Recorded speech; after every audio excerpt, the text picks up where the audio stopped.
Ceci est une émission payée par l'heure de la bonne nouvelle.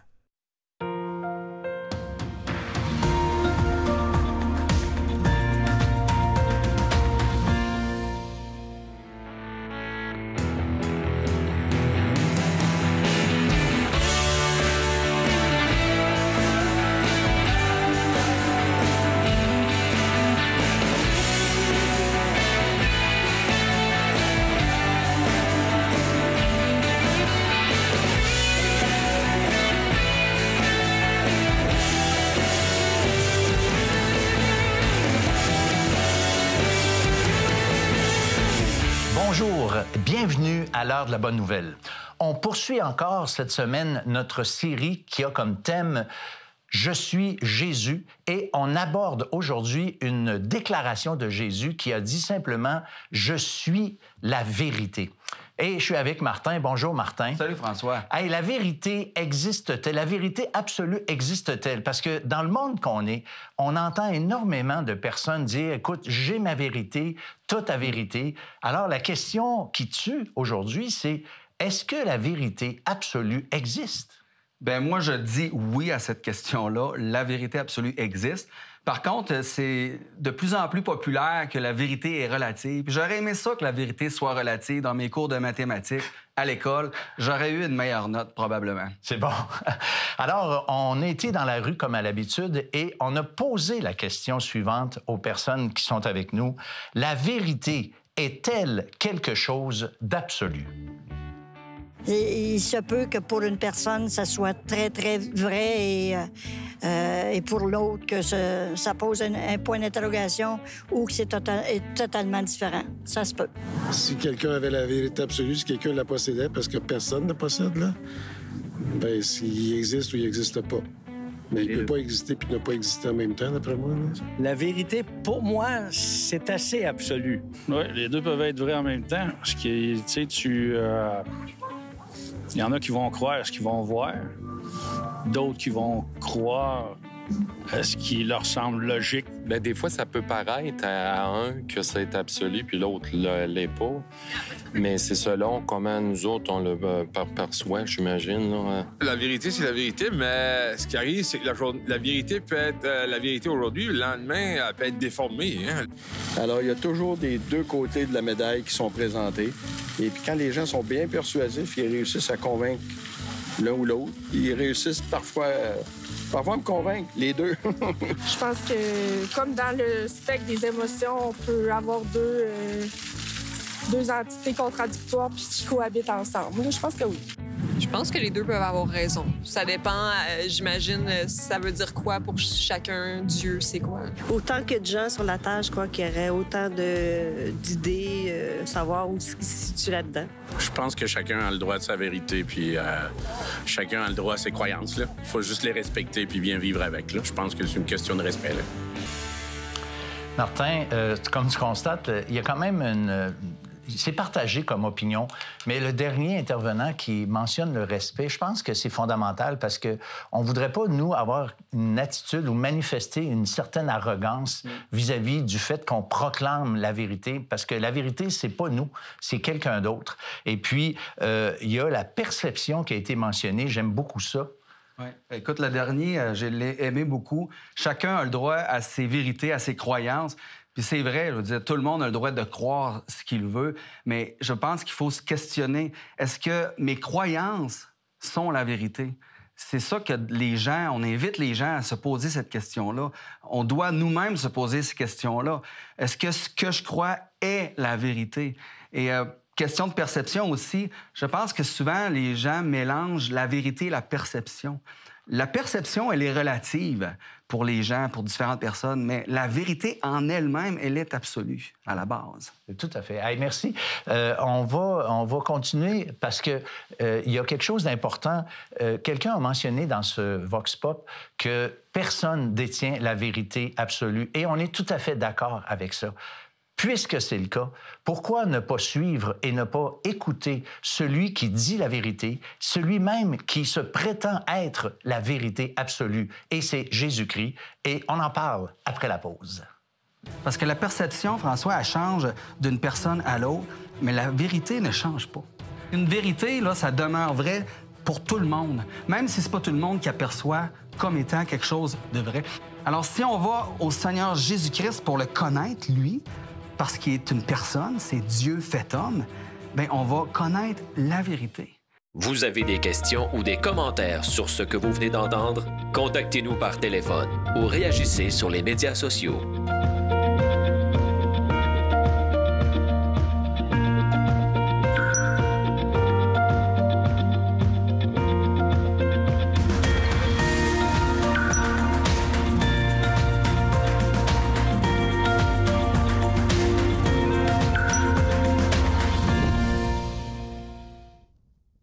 On parle de la vérité. Est-ce que la vérité absolue existe vraiment? Lorsque, dans nos rapports avec les gens qui nous entourent, on apprécie énormément que les gens nous parlent avec franchise et avec vérité. Mais bizarrement, lorsque on rentre dans le domaine spirituel ou religieux, là, on n'a pas de problème avec le relativisme. Chacun a sa vérité. Est-ce que ça, c'est quelque chose qui tient la route? Et surtout en relation avec les déclarations de Jésus lorsqu'il dit « Je suis la vérité ». C'est vrai qu'il y a deux vérités quand on s'arrête, qu'on réfléchit. Il y a la vérité en général, comme tu dis, à la vie de tous les jours. Mais quand on arrive dans le domaine spirituel, on dirait qu'il y a comme une vérité sur mesure ou une vérité à la carte. Hein, je veux dire, c'est un sujet délicat, François, parce que si j'affirme que moi, je connais la vérité, je suis en train d'affirmer aussi que toi, tu es dans l'erreur si tu ne crois pas ce que moi, je crois. Exactement. C'est là qu'on tombe dans de l'obstinage ou des chicanes ou peu importe. Puis des guéguerres. On a inventé, à cause de ça, ben, le relativisme qui dit en gros, bon, la vérité n'est pas absolue, toi, tu peux croire ce que tu veux, moi, je vais croire ce que je veux. Et c'est très, très attirant, ça, comme philosophie, parce que chacun va adopter sa vérité qui lui convient. Tu sais, on va aller comme dans un buffet. Bon, moi, je prends ça, je prends ça, ça, j'en veux pas, ça, j'en veux pas. Et les gens aiment être maîtres de leur vie. Puis l'idée d'être à la merci de vérité spirituelle... Ou d'absolu. Oui, si elle existe, bien, c'est révoltant pour eux. Mais est-ce que c'est vraiment possible que quelque chose soit vrai pour quelqu'un et en même temps faux pour un autre? Et moi, je réponds non à cette question-là. Je crois que la vérité doit absolument être absolue. Et en fait, c'est plutôt la perception ou notre expérience de la vérité qui est relative, pas la vérité elle-même. Parce que la perception, François, elle change d'une personne à l'autre, mais la vérité ne change pas. Puis je te donne un exemple assez simple. Imagine que j'arrive dans une pièce et que j'ai un gilet vert. Il y a 10 personnes dans la pièce. Et là, les 10 personnes, sur les 10, il y en a 9 qui me regardent et qui voient le gilet vert. Mais il y a une personne qui est daltonienne. Donc, elle n'est pas capable de distinguer les couleurs. Puis cette personne-là, elle voit mon gilet gris. Bien, le fait de voir le gilet gris, ça ne change pas la vérité que mon gilet y est vert. Donc, une question de oui, perception. Exactement. Je veux dire, les mailles du gilet, le tissu a été trempé dans l'encre verte. Lui, peut-être qu'il ne le perçoit pas, mais la vérité, c'est que c'est vert. Alors, ce n'est pas la vérité qui est relative, mais la perception et l'expérience de la vérité. Parce qu'une vérité, là, ça demeure vrai pour tout le monde, même si ce n'est pas tout le monde qui aperçoit comme étant quelque chose de vrai. Et plusieurs, ils font l'erreur, justement, dans la vie, de baser leur système de croyance sur leur expérience, sur leur perception. Puis je pense que c'est une erreur de faire ça. Et ça donne le monde dans lequel on est un monde pluraliste. Chacun a sa croyance, chacun a sa vérité. Puis quand on arrive dans le domaine spirituel, bien, ça fait que ta religion est aussi bonne que la mienne, puis la mienne est aussi bonne que la sienne, puis que la sienne. Mais écoute, François, c'est impossible que toutes les religions puissent être vraies en même temps. Ça se peut pas. Absolument. Ouais, c'est une idée qui est répandue aussi beaucoup, cette idée-là. Toutes les religions sont fondamentalement pareilles. Je sais pas si tu as déjà entendu ça. Hein? Fondamentalement bonne. Ouais. C'est toute la même chose. Ouais. Toi, tu l'appelles comme ça, ton Dieu. Toi, tu l'appelles comme ça. Toi, ça s'appelle... Mais au final, c'est toute la même chose. Ouais. Mais c'est vraiment faux, cette perception-là, cette idée-là. C'est vrai que si on regarde les religions, mais toutes les religions parlent d'amour. Toutes les religions parlent il faut aimer son prochain, il faut faire... donc, on a, oui, des choses qui sont très, très semblables, mais fondamentalement, les religions sont très, très différentes. Si on prend le christianisme, par exemple, dans le christianisme, on dit que Jésus-Christ, c'est le Messie, envoyé de Dieu, Dieu le Père. On dit que Jésus est l'égal de Dieu. On dit que Jésus il est mort sur la croix pour nos péchés, qu'il est ressuscité.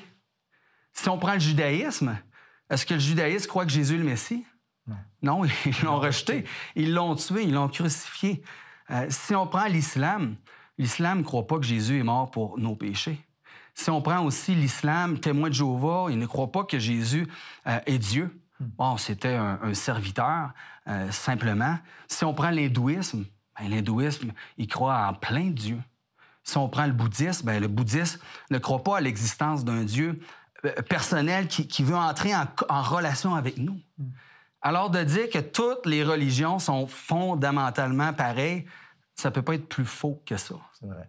Parce que, écoute, même la conception de Dieu selon les religions, il y a des religions, entre guillemets, qui le présentent comme étant un Dieu bon, tellement bon qu'à la fin, tout le monde va être avec lui au paradis. Il y a d'autres religions qui présentent un Dieu extrêmement sévère, distant, qui est tellement saint qu'on ne peut pas l'approcher. J'allais dire, nos carottes sont cuites avec ce Dieu-là.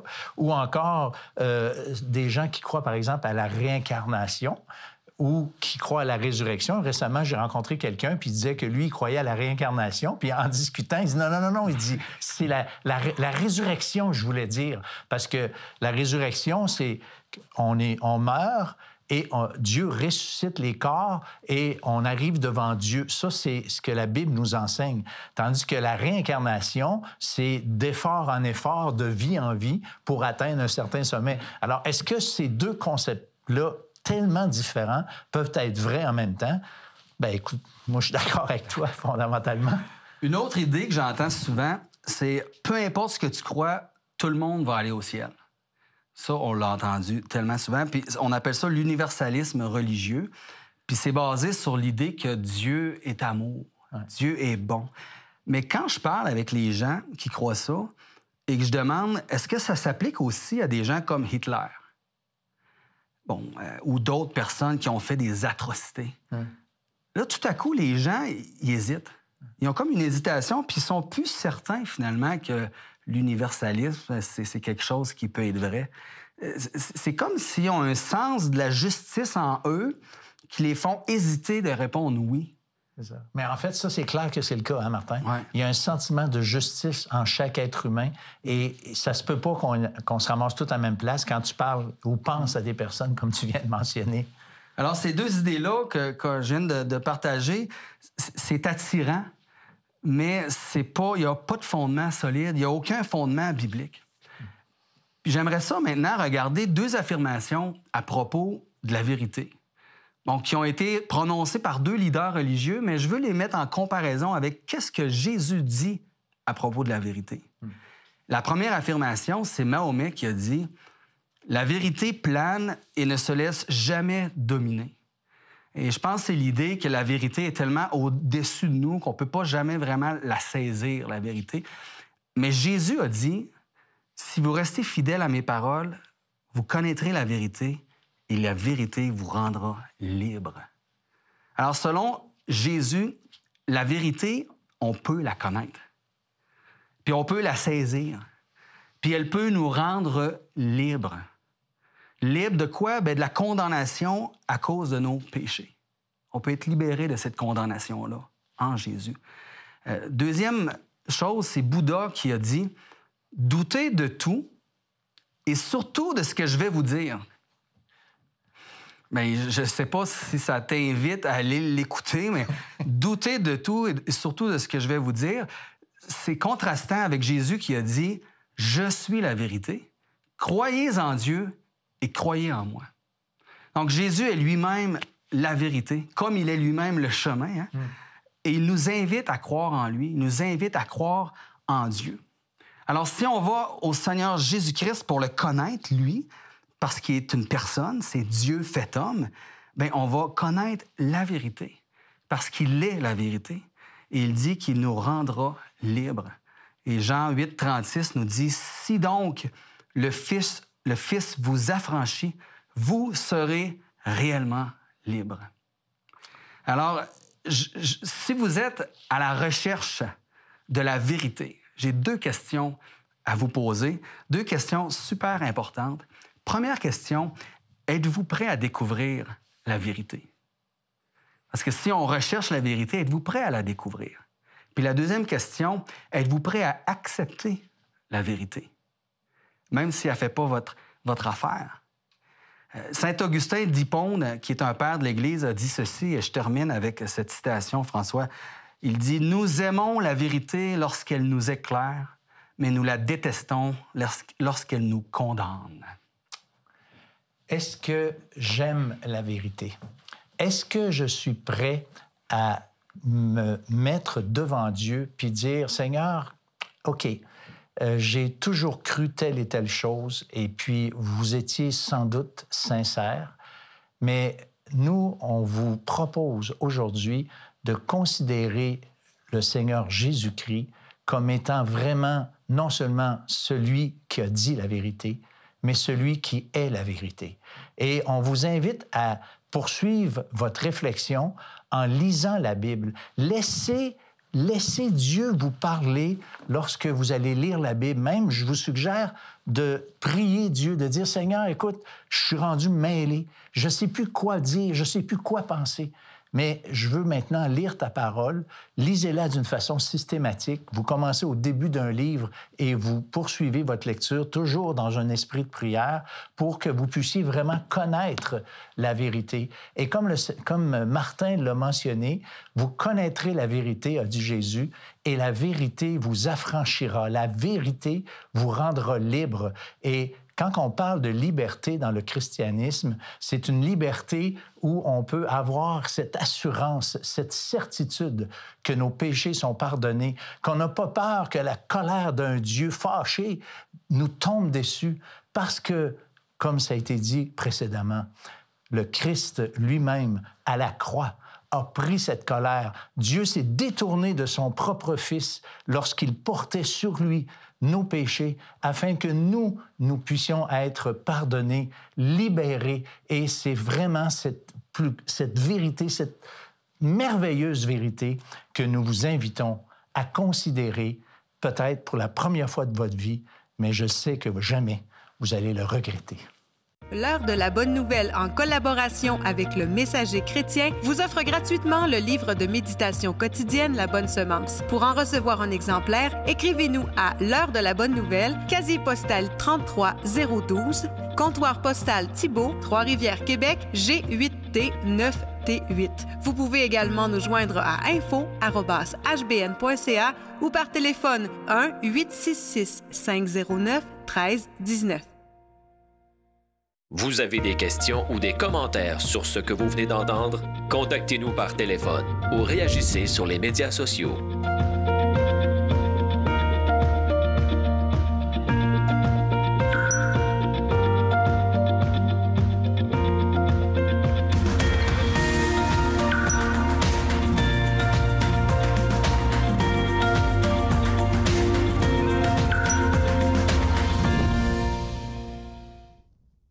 Martin, quand on cherche la vérité ou recherche la vérité, selon mon expérience, je travaille beaucoup avec des gens qui s'intéressent à l'Évangile et puis on a des discussions ensemble. Je fais même des cours en petits groupes. Puis je me suis aperçu qu'il y avait 2 sortes de questions.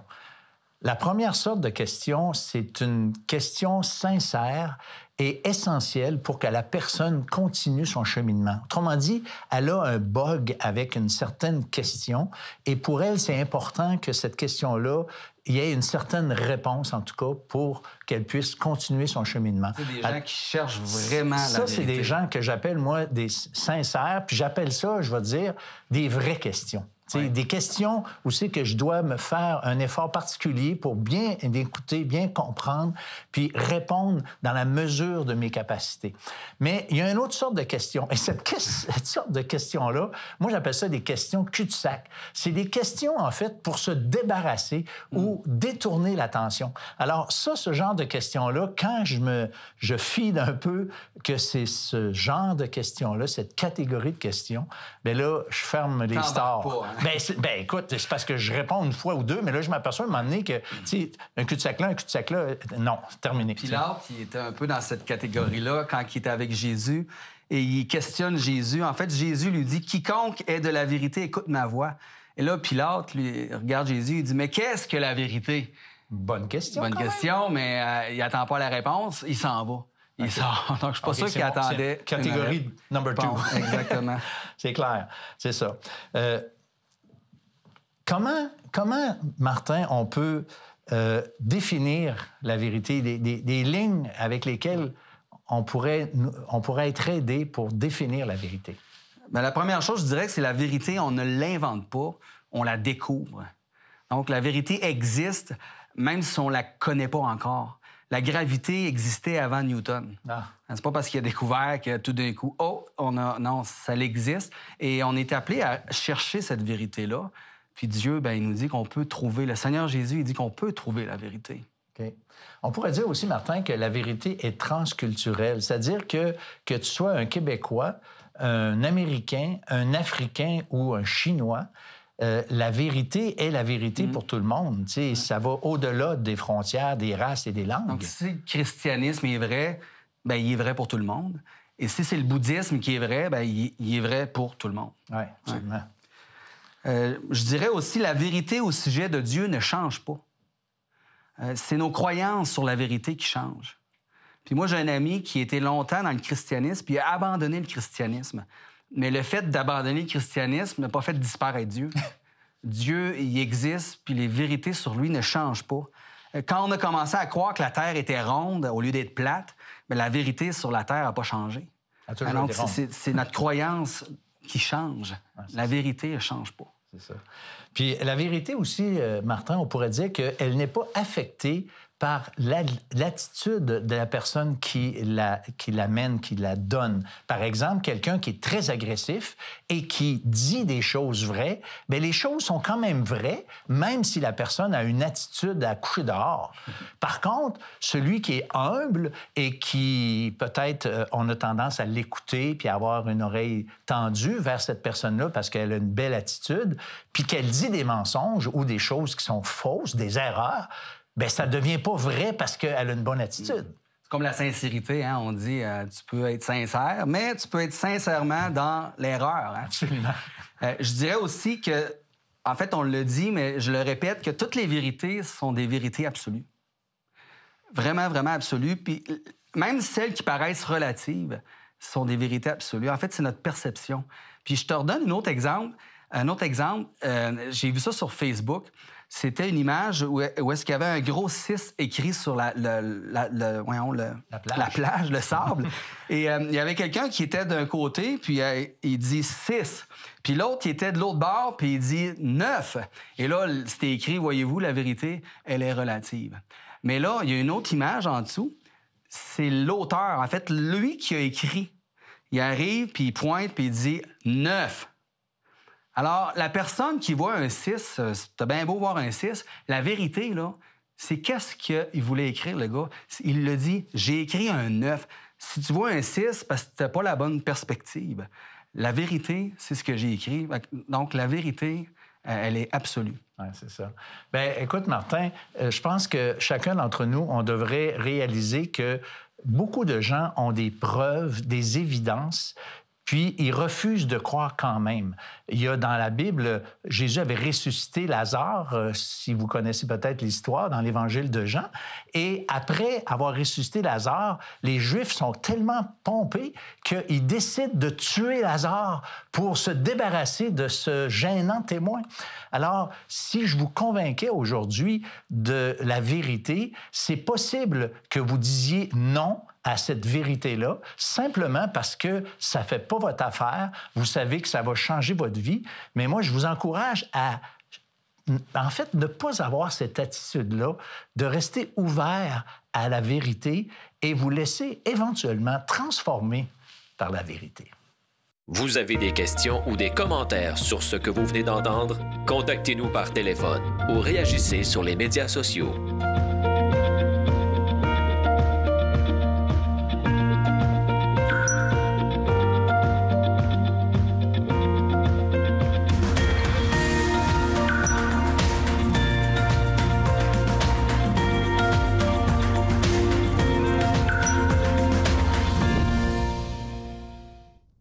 Le site web de l'Heure de la Bonne Nouvelle vous permet de revoir les émissions de la série en cours et de visionner celles des années précédentes. Dans la section Liens utiles, nous identifions plusieurs liens Internet donnant accès à du contenu évangélique de qualité sur le web. On y retrouve une tonne de moyens concrets pour vous aider à poursuivre et enrichir vos réflexions. Ces différentes ressources aident à mieux comprendre l'Évangile. Dans la section « Restons en contact », nous vous proposons 2 manières faciles pour entrer en contact avec nous, soit le perron d'église pour discuter avec les membres de notre équipe et les groupes de discussion « Je suis deuxième » pour joindre un groupe de discussion biblique près de chez vous. Alors, en terminant notre émission, Martin, je veux te remercier pour avoir été là. Et puis, je te laisse un petit mot de la fin concernant la parole de Dieu. Bien, on a parlé que Jésus-Christ est la vérité. Puis dans l'Évangile de Jean, il nous dit qu'au commencement était la parole. Puis la parole était avec Dieu et la parole était Dieu. Puis Jean, il nous dit ensuite que la parole a été faite chair. Donc, c'est Dieu qui s'est incarné. Jésus-Christ, il est la parole de Dieu, en fait. Puis il est venu nous annoncer sa parole. Il est venu nous annoncer la vérité. Puis il nous a laissé la parole. Puis moi, j'encourage les gens à aller lire les Écritures. Jésus lui-même, quand il parle à Dieu dans Jean 17, il dit à Dieu, « Ta parole est la vérité. » Alors, je veux que les gens puissent plonger leur regard parce que Dieu est vivant. Le Seigneur Jésus-Christ est vivant et sa parole, elle est vivante aussi. Ça veut dire que sa parole, elle va avoir un effet dans ma vie, dans ta vie, dans la vie de tous ceux qui vont vraiment plonger leur regard. Alors, j'encourage les gens à aller lire la parole de Dieu. C'est vrai, parce que, écoute, moi, ça fait presque... Bon, on est rendu presque à 50 ans que je lis la Bible sur une base régulière. Je connais relativement la Bible, mais fondamentalement, j'ai souvent expérimenté en lisant, c'est comme si la parole, elle sortait de la Bible. Il n'y a rien de magique, là, mais c'est comme si ça s'imposait à moi. C'est comme si Dieu me parle, puis Dieu nous parle à travers. C'est vrai que la Bible est vivante, et la Bible dit que dans ces derniers temps, Dieu nous a parlé par le Fils. Alors, il faut écouter ce que la Bible nous dit parce que ça, c'est la vérité. Alors, nous, on vous convie pour la semaine prochaine pour une autre émission de l'Heure de la Bonne Nouvelle. Et on implore sur chacun d'entre vous une bénédiction par rapport à la parole de Dieu que vous pouvez vous-même lire. Au revoir. Le plus grand mensonge peut-être de l'ère postmoderne dans laquelle on est, c'est créer ton propre sens. Mais Jésus dit, hey, le sens de la vie qui peut englober toutes ces mini-sens-là, c'est moi. Le sens, au fond, n'est qu'à être découvert par l'être humain. Regarde le soleil, regarde la nature, tu vas réaliser que, oh, il y en a un plus grand que toi, tu sais. Ceci était une émission payée par l'Heure de la Bonne Nouvelle.